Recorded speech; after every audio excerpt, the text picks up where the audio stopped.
Praise the Lord. खुदावंद मसीह के मुबारक नाम में आज की सुबह हमारा सलाम आपको कबूल हो।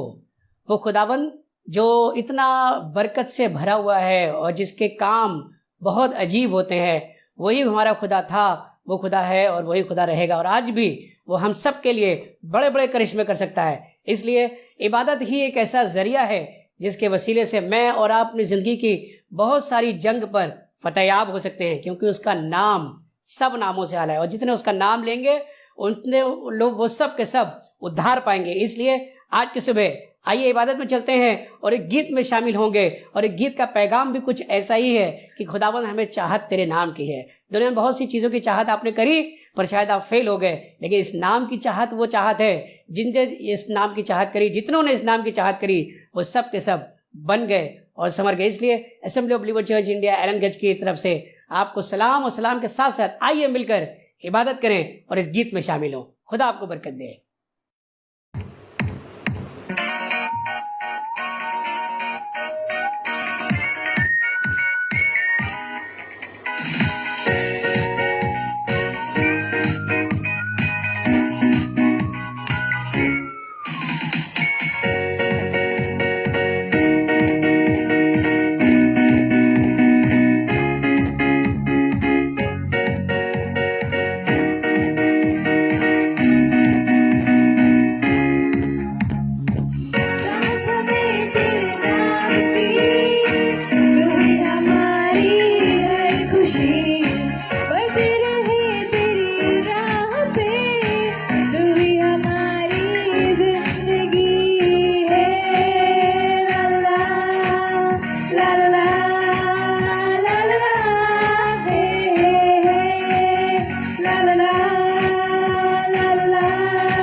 उतार हमको दिया बादलों पर वो आएगा, हमको ले जाएगा ले जा अपना पुत्र जगत में। उतार हमको दिया बादलों पर वो आएगा, हमको ले जाएगा।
आइए दुआ करें।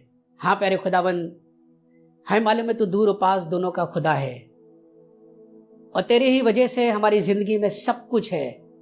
आज इबादत में खुदावन हमने तेरे नाम को ऊंचा किया है और प्रभु हमें ये बात अच्छी तरह से पता चल गई है कि केवल यही वो जरिया है जिससे हम बच जाते हैं, क्योंकि तेरे वचन में लिखा हुआ है कि यहोवा का नाम एक दृढ़ मीनार है और धर्मी उसमें शरण लेकर बच जाते हैं। इसलिए प्यारे प्रभु, जितने लोग बीमार हैं, जो इस एपिसोड को देख रहे हैं और जो हमारे साथ मिलकर इबादत कर रहे हैं, उनके अजीज जो अस्पतालों में हैं और वो सब के सब खुदा यीशु मसीह जो इस वक्त जिंदगी और मौत के बीच खुदा यीशु मसीह झूल रहे हैं, हमें मालूम है उन सब के लिए आज हम यीशु नाम से प्रार्थना करते हैं। खुदावन तेरी करुणा इस पूरी पृथ्वी को अब भर दे यीशु मसीह और तेरी दया के द्वारा सब कुछ बहाल होने पाए। खुदावंद यीशु मसीह, हमारे सारे यत्न, प्रयत्न, टेक्नोलॉजी, सारा ज्ञान फेल हो चुका है खुदावंद, अब केवल आसरा है तो केवल तेरा ही है। इसलिए खुदावंद यीशु मसीह, हम मध्यस्थता की प्रार्थना करते हैं यीशु मसीह और दुआ करते हैं तेरी रूह इन सब चीजों को नियंत्रित कर ले।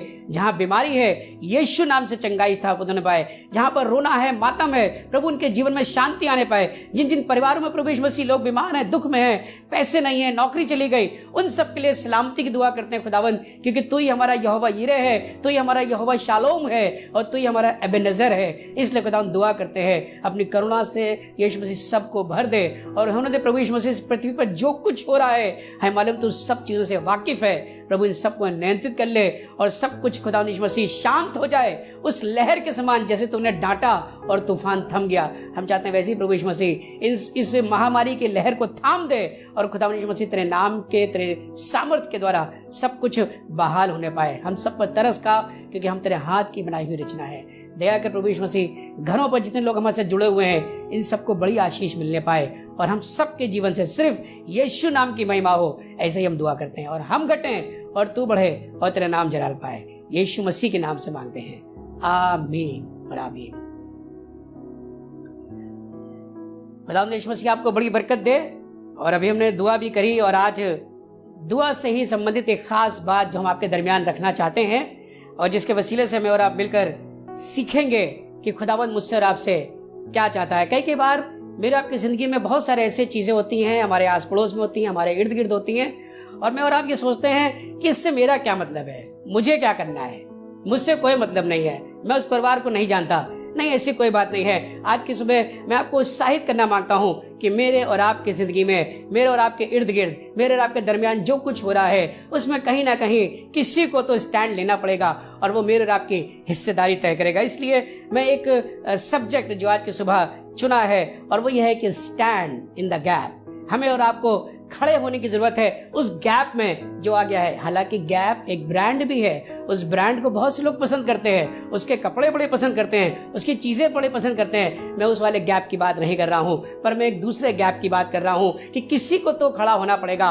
और जब परमेश्वर अपने अनुग्रह में होकर ढूंढना चाहता है तो कई बार मैं और आप अवेलेबल नहीं होते। उस जमाने में भी ऐसे हुआ कि खुदावन का रूह जब पृथ्वी पर मंडराया और खुदावन की रूह ने कहीं पर एक आवाज दी तो एक छोटा सा बच्चा था, वो अवेलेबल हो गया और उसने आवाज को सुन लिया और उसने कहा मैं हाजिर हूं। और उसने अपने आप को जब खुदा के लिए हाजिर किया तो खुदा ने उसको बड़ी बरकत दी। उसी तरीके से मैं आपको एक जगह पर लेकर चलना चाहता हूं आज की सुबह और ये दुआ करता हूं कि जब इस संदेश के द्वारा आपको बरकत मिले और आप अपनी जिंदगी में महसूस कर सके कि हाँ, ये मेरी भी जिम्मेदारी है, मुझे भी अपनी जिंदगी में कुछ करना पड़ेगा। इसलिए आइए खुदा के कलाम की तरफ चलते हैं और मैं आपको एक जगह लेके चलूंगा जो आपको मिलेगी ज़बूर और उसका 106 बाब और उसकी 6ठी आयत से मैं और आप मिलकर जब पढ़ना शुरू करते हैं तो वहाँ कुछ एक बातों का जिक्र है और जिसमें से हम देखेंगे कि खुदावंद एक्सपेक्ट क्या कर रहा था और उसको मिला क्या, हासिल क्या हुआ। वहाँ पर कुछ ऐसा लिखा हुआ है उसकी 6वीं आयत से जब आप पढ़ते हैं ज़बूर 106 और उसकी 6वीं आयत में, तो वहाँ पर लिखा हुआ है कि हमने तो अपने पुरखाओं की नाई पाप किया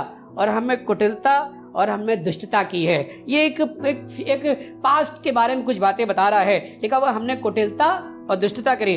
फिर आगे आप पढ़ेंगे तो 7वीं आयत पर लिखा हुआ है और लोगों ने परमेश्वर के आश्चर्य कर्मों पर मन नहीं लगाया और उसकी करुणा को स्मरण नहीं रखा। कई बार खुदाबंद मेरा आपकी जिंदगी में ढेरों करिश्मे करता है, ढेरों मौजज़े करता है, लेकिन मैं और आप उन चीजों को अंडरस्टैंड नहीं करते हैं, अपने मतलब पर याद रखते हैं। जब बीमारी आई, तकलीफ आई, मुसीबत आई, तब खुदा याद आया, लेकिन जब दिन अच्छे हो गए तो शायद हम उसकी करुणा को भूल गए। हमने उसके आश्चर्य कर्मों पर मन नहीं लगाया। अस्पताल में थे, शायद डॉक्टर ने कह दिया था अब कुछ बचा नहीं है, अब आप सिर्फ दुआ ही कर सकते हैं, और उस वक्त शायद आपने दुआ करी और खुदा ने आश्चर्य कर्म किया, वो मरने वाला जीवित हो गया, उसकी जिंदगी में बड़ा करिश्मा हुआ। लेकिन हम समय के चलते सब चीजों को भूल जाते हैं। लेकिन खुदावंद यहाँ पर कुछ बात याद दिला रहा है और कह रहा है कि पहली बात हमने कुटिलता करी, हमने दुष्टता करी। दूसरी बात बता रहा है मैंने आश्चर्य कर्म किए, तुमने मन नहीं लगाया। और फिर कह रहा है तुमने मेरी करुणाओं को स्मरण नहीं रखा। और आगे 13वीं आयत को पढ़ेंगे तो वहां लिखा हुआ है और वे झट उसके कामों को भूल गए। कई बार मैं और आप परमेश्वर के कामों को भूल जाते हैं। यहाँ तक तो ठीक था, कोई बात नहीं, ये हो सकता है ये आदमी का नेचर है, ये उसके अंदर स्वभाव में पाया जाता है, क्योंकि हम सब मनुष्य हैं। हो सकता है समय की व्यस्तता की वजह से कई बार हम चीजों को ये भूल जाते हैं। यहाँ तक कहानी बहुत अच्छी थी, लेकिन आगे जो बात लिखी है वो इतनी अच्छी नहीं है, इतनी भयानक बात लिखी है। और शायद मुझे लगता है आज पूरी दुनिया जिस परिस्थिति में खड़ी है कि उसमें शायद this is one of the reason, एक कारण शायद ये हो सकता है। सुना क्या क्या लिखा हुआ है? लिखा हुआ है 21वीं आयत में, और वे अपने उद्धारकर्ता परमेश्वर को भूल गए। क्यों भूल गए? उस परमेश्वर को जिसने समुद्र को बांध के 2 टुकड़े किया, भूल गए उस परमेश्वर को जिसने 5 रोटी 2 मछली से हजारों को खिलाया, भूल गए उस परमेश्वर को जिसने लाजर को जिंदा किया, भूल गए उस परमेश्वर को जिसने हमारी दुहाई सुनी कि जब हम गुलाम थे और हमारी चिल्लाहट आसमान तक पहुंच गई, तब उसने मूसा को खड़ा किया कि मेरे लोगों को जाके छुड़ाए और उनकी छड़ौती दे। ये सब कुछ उसने किया, पर मैं और आप उसी उद्धारकर्ता को भूल गए। मैं आपको बताना मांगता हूं, आसमान का खुदा इन सब चीजों से शायद कई बार उसको भी बुरा लगता है, शायद वह कई बार नाराज भी हो जाता है। हालांकि नाराज वो नहीं होना चाहता, लेकिन मैं और अपने कामों से उसको रिश्त दिलाते हैं, क्योंकि बाइबल लिखा है कि मैं और अपने कामों से उसको रिश्त दिलाते हैं, गुस्सा दिलाते हैं। और आगे लिखा हुआ 21वीं आयत में कि वे अपने परमेश्वर, अपने उद्धारकर्ता को भूल गए। और तब आगे 23वीं आयत में जब आप आएंगे तो वहां पर उसने एक निर्णय लिया, और निर्णय ये था कि उसने कहा कि मैं इन सबको नाश कर डालूंगा। बड़ी भयानक बात है, ये बड़ी विषम परिस्थिति से आज ये सारी दुनिया गुजर रही है।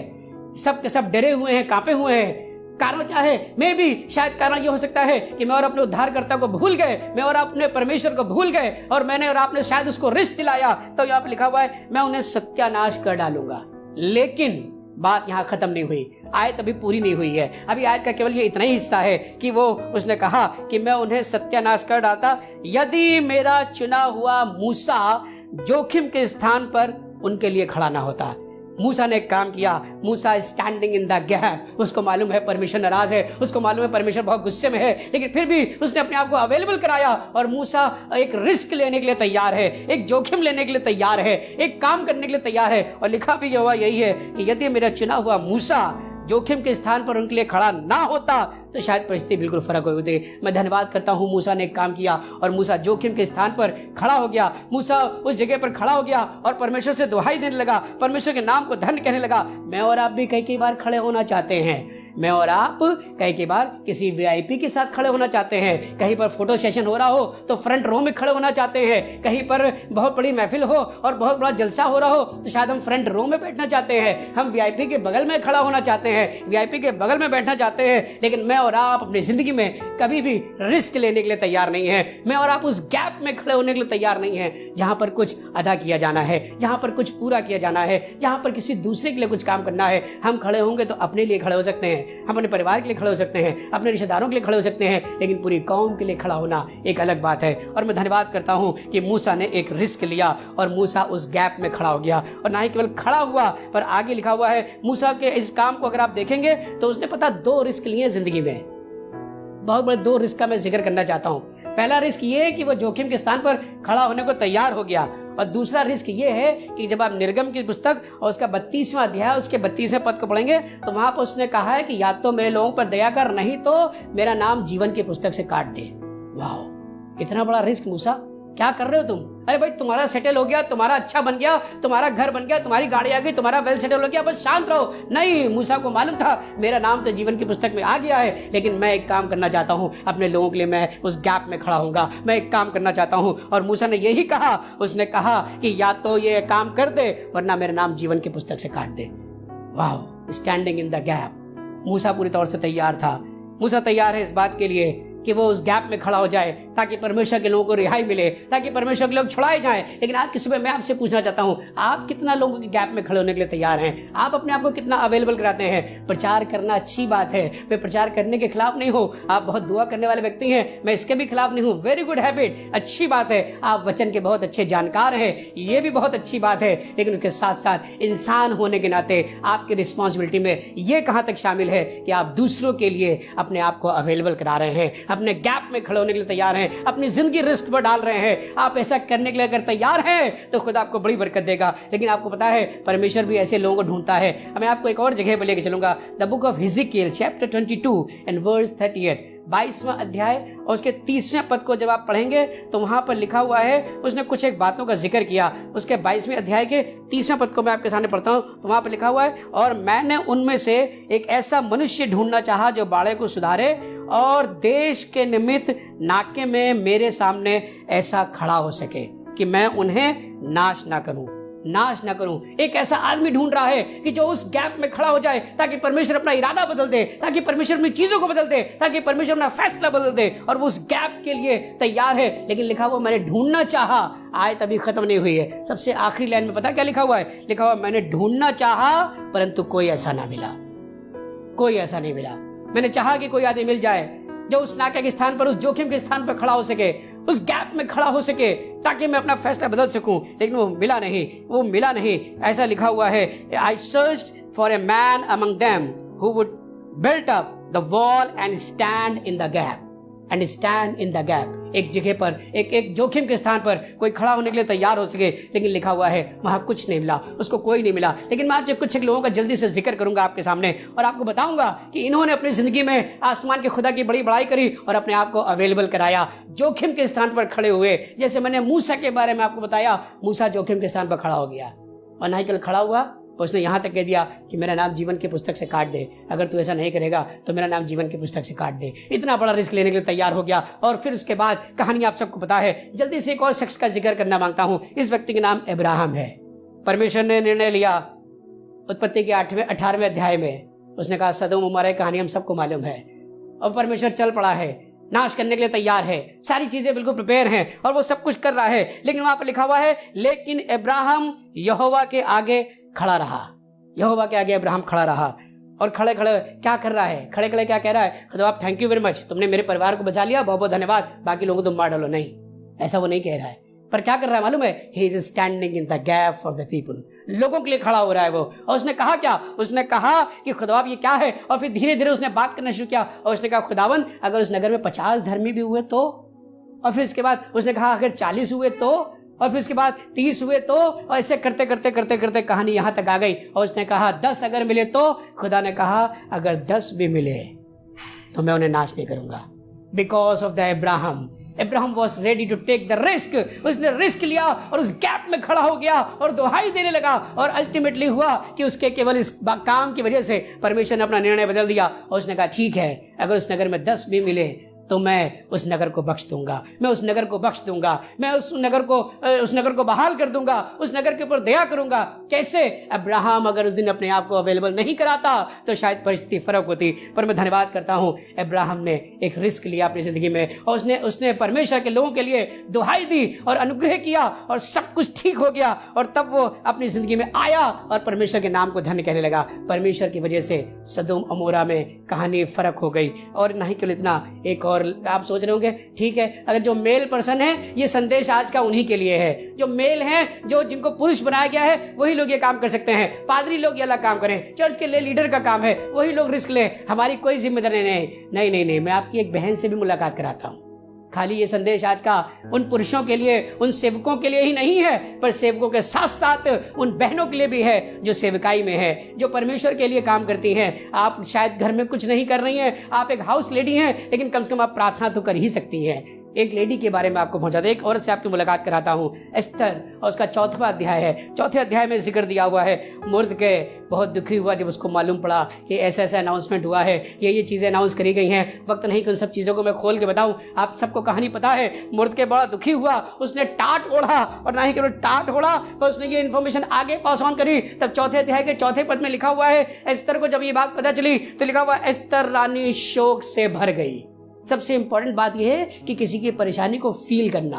आप कितना फील करते हैं? कई बार कोई आदमी दुखी हारा, उसने रात में आपको कॉल किया, शायद 2 बज रहा था, आप आराम गाह में थे, आप आराम कर रहे थे, आपने कहा अच्छा हाँ ठीक है हम सुबह बात कर लेंगे। नहीं नहीं नहीं नहीं नहीं, try to feel the problem, उस बात का एहसास करना कि नहीं नहीं ये समस्या हमारी भी हो सकती है, कल को मैं भी इस परिस्थिति में आ सकता हूँ। लिखा हुआ है, एस्तर रानी शोक से भर गई, और ना ही केवल शोक से भर गई पर उसने भी एक अनाउंसमेंट कराया। और 16वीं आयत में आगे लिखा हुआ है, उसने शूशन के सब यहूदियों को इकट्ठा किया और कहा तुम लोग मेरे लिए उपवास करना, because I am going to take risk, मैं एक रिस्क लेने जा रही हूँ, and I am going to stand in the gap between you and the God's people. उसने कहा मैं लोगों के लिए एक काम करने जा रही हूँ, मैं जाऊंगी। और उसने कहा कि मेरे लिए 3 दिन तक उपवास करना, और मैं नियम के विरुद्ध राजा के पास भीतर जाऊंगी, राजा के पास भीतर जाऊंगी। आपको लग रहा होगा इसमें इस तरह रिस्क कहाँ लिया? रिस्क कहाँ ले लिया उसने? मैं बताऊं रिस्क क्या लिया। आगे की लाइन पढ़िएगा जहां 4थी आयत लिखी है और उसके 16वें पद को पढ़िएगा तो उसमें आगे लिखा हुआ है, और उसने कहा यदि मैं नाश हो गई तो हो गई। क्या ये रिस्क नहीं है? क्या ये रिस्क नहीं है? एक औरत अपनी जान के लिए बाजी लगाने के, कुर्बान होने के लिए तैयार है। क्यों? ताकि परमेश्वर के लोगों को रिहाई मिल सके, ताकि उन लोगों को जो बंधुआई में उनको रिहाई मिल सके। उसी तरीके से आज की परिस्थिति में जब सारी जगह त्राही त्राही मची हुई है, इस महामारी ने सब जगह पर अपना पूरा जाल फैला दिया है, तो किसी को तो खड़ा होना पड़ेगा जो इस महामारी के विरुद्ध खड़ा हो सके और एक रिस्क ले अपनी जिंदगी में। Yes, I will stand in the gap for the God's people, not only for God's people but for all world. मैं पूरी दुनिया के लिए ये काम करूंगा। आपको लगा होगा मैं छोटा सा सेवक हूँ, इतने बड़े दुनिया के लिए मैं दुआ करके क्या करूंगा? अरे आपको मालूम नहीं, हमारा परमेश्वर इतना बड़ा परमेश्वर है कि वो कोने में, कोठरी में, किसी घर में, किसी के स्टोर रूम में, किसी के अकेले कमरे में एक छोटे से आदमी की बात भी सुन सकता है। क्योंकि बाइबल लिखा हुआ है कि और परमेश्वर के लोग आपस में बातें करते थे, और लिखा हुआ परमेश्वर ध्यान धर कर उनकी सुनता था, ध्यान धर कर उनकी सुनता था। और ये भी लिखा हुआ है कि तुम पुकार भी ना चूकोगे और मैं तुम्हारी सुन लूंगा। पर तुमने आज तक पुकारा ही नहीं, और फिर तुम कहते हो हमारी दुआओं के जवाब नहीं आए, हमारी दुआओं के जवाब नहीं आए। अरे पुकार करते देखो, बाइबल लिखा हो पुकार कर देखो और मैं झुक कर तुम्हारी सुन लूंगा। इसलिए परमेश्वर कह रहा है, और एस्तर ने रिस्क लिया और उसने कहा मैं एक काम करूंगी, मैं इस जगह पर राजा के पास जाऊंगी। और फिर आगे की कहानी आपको पता है, सब कुछ बदल गया। क्या क्या हुआ वो कहानी में वक्त नहीं इतना बताऊं, लेकिन मैं बताना ये चाह रहा था कि एस्तर ने रिस्क लिया और उसके केवल उस गैप में खड़े हो जाने की वजह से लोगों की जिंदगी में बड़ा करिश्मा हो गया, लोगों की जिंदगी में खुशहाली आ गई, लोगों की जिंदगी में तरक्की आ गई। उसी तौर से परमेश्वर मेरे आपकी जिंदगी में भी तरक्की ला सकता है, लेकिन मुझे और आपको एहसास होना चाहिए किसी के दुख का, किसी की तकलीफ का, किसी की परेशानी का, किसी के उन तमाम चीजों का। कई बार मुझे लगता है अरे हमसे क्या मतलब, हम तो उन्हें जानते भी नहीं है, हमारी क्या जिम्मेदारी है? नहीं नहीं नहीं नहीं, आपकी जिम्मेदारी इसलिए बनती है क्योंकि मैं और वो सब के सब परमेश्वर के हाथ की बनाई हुई रचना है, और उसने मुझे आपको रचा है, अपने हाथों से रचा है। ये सब आप सोच रहे होंगे ये सब तो पुरानी बातें हैं, आगे कुछ बताइए। मैं आपको आगे बताता हूँ। ये सब पुराने नियम की कहानियां नहीं है, पर नए नियम में भी आए तो एक शख्स मुझे मिल गया। जब मैं स्टडी कर रहा था और सब बातों को सोच रहा था और मनन कर रहा था, तब मुझे याद आया अपने परमेश्वर, अपने प्रभु के बारे में, जिसका नाम यीशु मसीह है। यीशु मसीह है।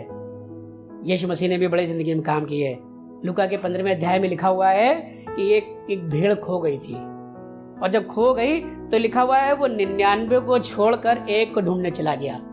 ये रिस्क नहीं है? किसी आदमी के पास 99 करोड़ रुपए हो और कोई छोटा सा नुकसान हो जाए तो क्या करे, क्या करना, 99 तो है हमारे पास, एक के बारे में क्या फिक्र करना, एक मर जाए तो मर जाए, 99 तो है। लेकिन यीशु मसीह ने भी एक नमूना दिया और लिखा हुआ 99 को छोड़कर वो एक उस भेड़ को ढूंढने चला गया। He was concerned about a single sheep।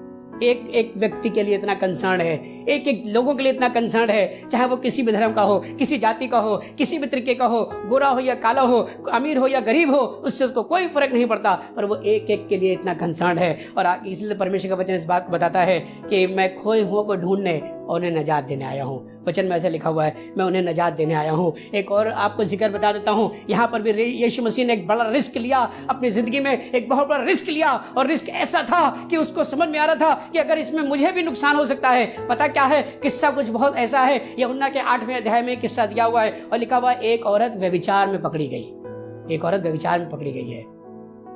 पकड़ी गई है, तो इसमें यीशु मसीह आपको क्या करना है? मैं बताता हूँ आगे कहानी हम सबको पता है। और लिखा हुआ है, और उस औरत के पास जब ये औरत व्यभिचार में पकड़ी गई तो लिखा हुआ है एक चारों तरफ एक भीड़ खड़ी थी जो हाथ में पत्थर लिए हुए थी, हाथ में पत्थर लिए हुई थी उसको मारने के लिए, क्योंकि उस जमाने का लॉ ऐसा था कि जो व्यभिचार में पकड़ा जाए उसको पत्थर वाह कर दिया जाए। आज की परिस्थिति में हो सकता है जहां आप खड़े हैं, जहां आप घिरे हुए हैं, लोगों से घिरे हुए हैं, परेशानियों से घिरे हुए हैं, बीमारियों से घिरे हुए हैं, और लिखा हुआ लोग हाथ में पत्थर लिए खड़े हैं। कोई आपको बीमारी का पत्थर मारने के लिए तैयार है, कोई जिल्लत का पत्थर आपको मारने के लिए तैयार है, कोई आपको कर्जे का पत्थर दबाया जा रहा है कि मेरी जिंदगी में इतना कर्जा है, मैं कैसे उभर पाऊंगा, किसी का बिजनेस डूब गया, किसी का घर तबाह हो गया। तरह तरह के पत्थर लोग हाथ में लिए खड़े हैं ताकि आपको पत्थर वाह करके मार डाले, आपके विश्वास को तोड़ डाले, आपके जीवन में उस उठापटक को देखना चाहते हैं, और इस बात से शायद वो खुश हो सकते हैं। यहाँ लिखा हुआ है कि ये सब परिस्थितियां जब हो रही थी, औरत बेचारी खड़ी हुई है, सामने लोग खड़े हुए हैं, हाथों में उनके पत्थर हैं, और सब के सब उसको मारना चाहते हैं। But I thank the Lord, यीशु मसीह बीच में खड़ा हो गया। यीशु मसीह बीच में खड़ा हो गया और उसने कहा, चिंता नहीं करना, मैं तेरे साथ हूं। और फिर जमीन पर वो कुछ लिखने लगा, और जो कुछ उसने लिखा उसके बाद सारे लोग लौट गए। उसके बाद उसने औरत को बचाया और उससे कहा, जा, सबने तुझे माफ कर दिया, मैं भी तुझे माफ करता हूं, पर आज के बाद गुनाह ना करना। उसने इंस्ट्रक्शन दिया, आज के बाद गुनाह ना करना। हो सकता है आज सुबह भी आप भी जब इस संदेश को सुन रहे हैं, आप भी शायद एक भीड़ से घिरे हुए हैं, शायद बीमारी से घिरे हुए हैं, शायद वायरस से घिरे हुए हैं, शायद परिस्थिति से घिरे हुए हैं, ऑक्सीजन मिल नहीं रही है, ये हो रहा है, वो हो रहा है, डॉक्टर कुछ कह रहा है। Whose report will you believe? आप किसके रिपोर्ट पर विश्वास करेंगे? क्या उस मेडिकल रिपोर्ट पे जो डॉक्टर ने कहा है कि इनमें कुछ बचा नहीं है, सिर्फ दुआ करिए? तो मैं आपको देना मांगता हूं, परमेश्वर का वचन इस बात को बताता है कि मैं तुम्हारा चंगा करने वाला परमेश्वर हूं। आइए मिलकर एक काम करें, उस परमेश्वर के समाचार पर विश्वास करें, क्योंकि उसका समाचार है चंगाई, उसका समाचार है भरपूरी, उसका समाचार है छुटकारा। वो परमेश्वर सब कुछ कर सकता है, और वो परमेश्वर और यीशु मसीह ने एक काम किया, ना ही केवल उसने उस औरत के लिए बीच में खड़ा हो गया, उस औरत को सेव किया, पर आपको ये भी कहानी अच्छे से मालूम है, कुछ दिन पहले भी आपने गुड फ्राइडे मनाया है, सारी मानव जाति के लिए यीशु मसीह बीच में खड़े हो गए। उन्होंने परमेश्वर से कहा, मेरे लोगों पर दया करना है। परमेश्वर ने कहा, कुर्बानी अता करनी पड़ेगी। उसने कहा, मैं अपनी कुर्बानी दूंगा। और वो निर्दोष मेमना, जिसने कोई पाप नहीं किया था, वो सलीब पर चढ़ गया और सारी मानव जाति के लिए अपना रक्त बहाया, अपना खून बहा दिया, ताकि मानव जाति को उद्धार मिल सके। वहां का खाली मसीहों की या क्रिश्चियंस की बात नहीं हो रही है, समस्त मानव जाति के लिए उसने अपने प्राणों की आहुति दी, अपने प्राणों को बलिदान कर दिया। यीशु मसीह has taken the risk and he was standing in the gap for me and you. मेरे और आपके लिए वो गैप में खड़ा हो गया। अगर यीशु मसीह उस गैप को नहीं भरता तो शायद अपने कर्मों के अनुसार तो हम अपना जब प्रतिफल पाते तो शायद हम नरक की आग में जल रहे होते, शायद हमारी जिंदगी पर गुनाह लगा होता, शायद हमारे बेदाग जिस्म पर हमेशा के लिए ढेर सारे दाग लगे होते, और जिसको कोई छुड़ाने वाला नहीं था, हमारे माथे पर शायद जिल्लत लिखा होता। लेकिन यीशु मसीह ने सब चीजों को दरकिनार करके वो बीच में खड़ा हो गया। उसने कहा, आई विल फुलफिल दिस गैप, और वो गैप में खड़ा हो गया और उसने दाम चुका दिया। उसने कहा, मेरे लोगों की रिहाई इसी बात से है, अगर मेरी कुर्बानी से उनको जिंदगी मिल सकती है तो मैं ये काम करूंगा। और उसने रिस्क ले लिया। मैं आपको आखिरी बात बताकर खत्म कर रहा हूं, आपको आखिरी बात बताना चाहता हूं। उसी जहां से हमने शुरू किया था, भजन संहिता 106, उसी जगह से जहां परमेश्वर इस बात को कह रहा है कि ऐसा ऐसा हुआ, लोग मुझे भूल गए, लोग अपने उद्धारकर्ता को भूल गए, लोग अपने परमेश्वर को भूल गए। ये सब बातों की जहां वो शिकायत कर रहा है। और यहेजकेल के उस अध्याय में जहां पर उसने कहा कि मैंने ढूंढना चाहा परंतु कोई एक मनुष्य नहीं मिला, तो आपकी एक आखिरी आदमी से मुलाकात करा रहा हूं। और मैं चाहता हूं इस कहानी को, इस वाले उदाहरण को आप अपनी जिंदगी में अप्लाई करिए। आप अपने आप को क्या इस आयत में अपने आप को रख के दे सकते हैं। 106 बाब और उसकी 30वीं आयत में लिखा हुआ है, और तब फिनहास ने खड़े होकर मध्यस्थता करी और महामारी थम गई। महामारी थम गई। God is searching a people like Phinehas. खुदा बाप फिनहास जैसे लोगों को ढूंढ रहा है। लिखा हुआ उसका आत्मा पूरी पृथ्वी पर मंडराता रहता है और वो सब कुछ ढूंढ रहा है। God is searching Phinehas. वो मेरे और आपके लिए इतना सब कुछ कर चुका, आज वो ऐसे लोगों को ढूंढ रहा है जो उस गैप में खड़े हो सके, जो इस बात के लिए तैयार हो, yes Lord I will stand at the gap for my people. मैं लोगों के लिए खड़ा हो जाऊंगा। और ये बात जब मैं प्रचार कर रहा हूं, मेरे पास वक्त इतना नहीं कि मैं आपको गुजरे 15 दिनों की कहानी बताऊं कि मैंने क्या क्या काम किए हैं, और ना मैं बातों का जिक्र करना चाहता हूं, पर मैं आज इतने हियाव से बोल इसलिए रहा हूं क्योंकि मैंने पिछले 15 दिनों में इस बात की प्रैक्टिस करी है कि मैंने लोगों के लिए खड़ा होना सीखा, लोगों के लिए दुआएं करना सीखा, लोगों की परिस्थिति में जाना सीखा, लोगों के लिए रिस्क लिया। जहां पर कोई हाथ लगा रहा था, मैंने अपने आप को अवेलेबल कराया, और तब उसके बाद आज हियाव से इस बात को प्रीच कर पा रहा हूं। क्योंकि सबसे पहला काम यही है कि जिन चीजों को मैं अपनी जिंदगी में अप्लाई करूं वही प्रचार करूं।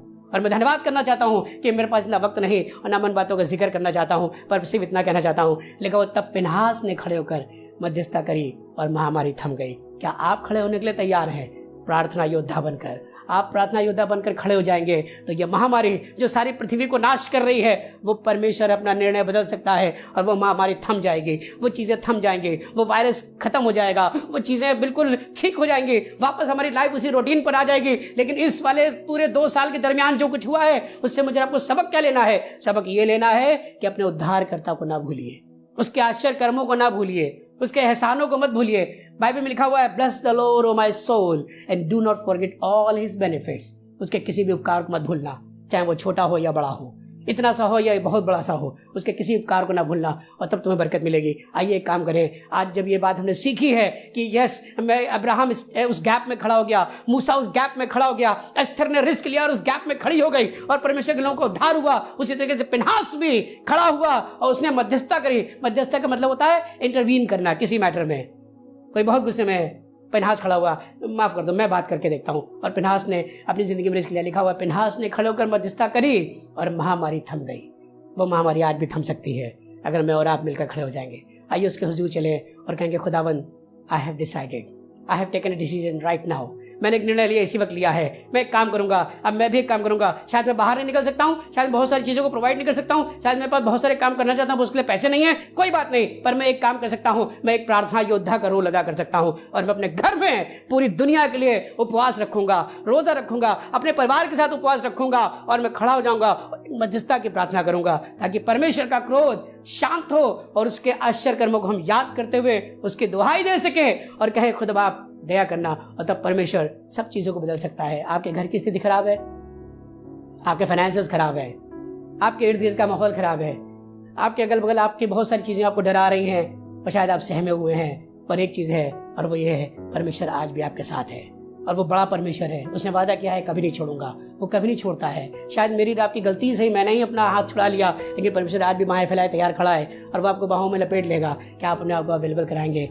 फिनहास की तरह, मुर्दके की तरह, एस्थर की तरह, अब्राहम की तरह, मूसा की तरह, क्या इस बात के लिए खड़े हो जाएंगे? Yes Lord, I will stand in the gap for my people.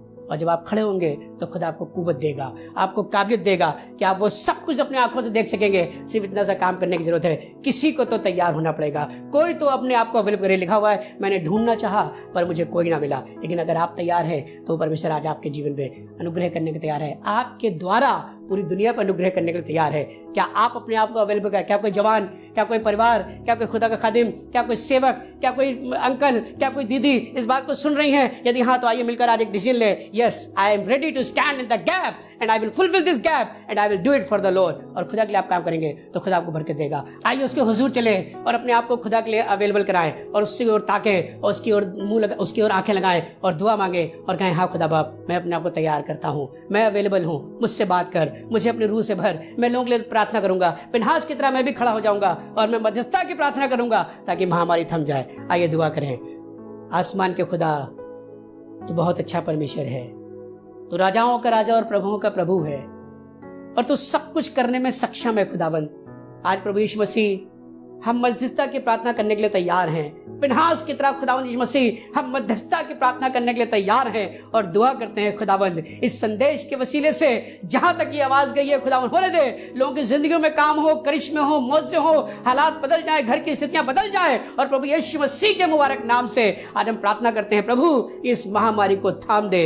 हम भी फिनहास की तरह तैयार हैं खुदावंद, हम ये रिस्क लेने के लिए तैयार हैं कि हम लोगों के लिए खड़े होंगे, हम रोजे रखेंगे, हम तेरी दुहाई देंगे, हम यीशु मसीह तेरी तरफ कान लगाएंगे और हम यीशु मसीह अपनी प्रार्थनाएं तुझ तक पहुंचाएंगे ताकि प्रभु यीशु मसीह फिनहास की तरह जब मध्यस्थता की प्रार्थना करेंगे तो हमें पूरा यकीन है कि महामारी यीशु नाम से थम जाएगी। प्रभु ना ही केवल इस महामारी को थाम दे, पर जितने परिवारों ने अपने अजीजों को खो दिया, उनकी जिंदगी में सब कुछ उथल पुथल हो गया है, प्रभु यीशु मसीह उस माहौल को शांत कर दे, उस परिवार को शांति से भर दे, उनके जीवनों में कार्य कर, उनके यीशु मसीह जहां जहां फाइनेंशियल क्राइसिस है उन परिवारों के ऊपर कार्य कर प्रभु यीशु मसीह, क्योंकि तू हमारा यहोवा यिरे है, तू प्रोवाइडर है हमारा, तू प्रोवाइड कर प्रभु यीशु मसीह। जहां जहां लोगों को दवाई नहीं मिल पा रही है, जहां जहां ऑक्सीजन की किल्लत है, जहां जहां चीजें हमारे कंट्रोल से बाहर हो गई हैं, हम दुआ करते हैं यीशु नाम से कंट्रोल हो जाए। प्रभु दया कर और सब कुछ बदल दे और प्रभु होने दे कि इस संदेश को सुनने के बाद जो गवाहियों का सिलसिला शुरू हो तो प्रभु तेरे नाम को इतनी इज्जत मिले कि लोग जान जाए कि यीशु मसीह हमारा उद्धार करता है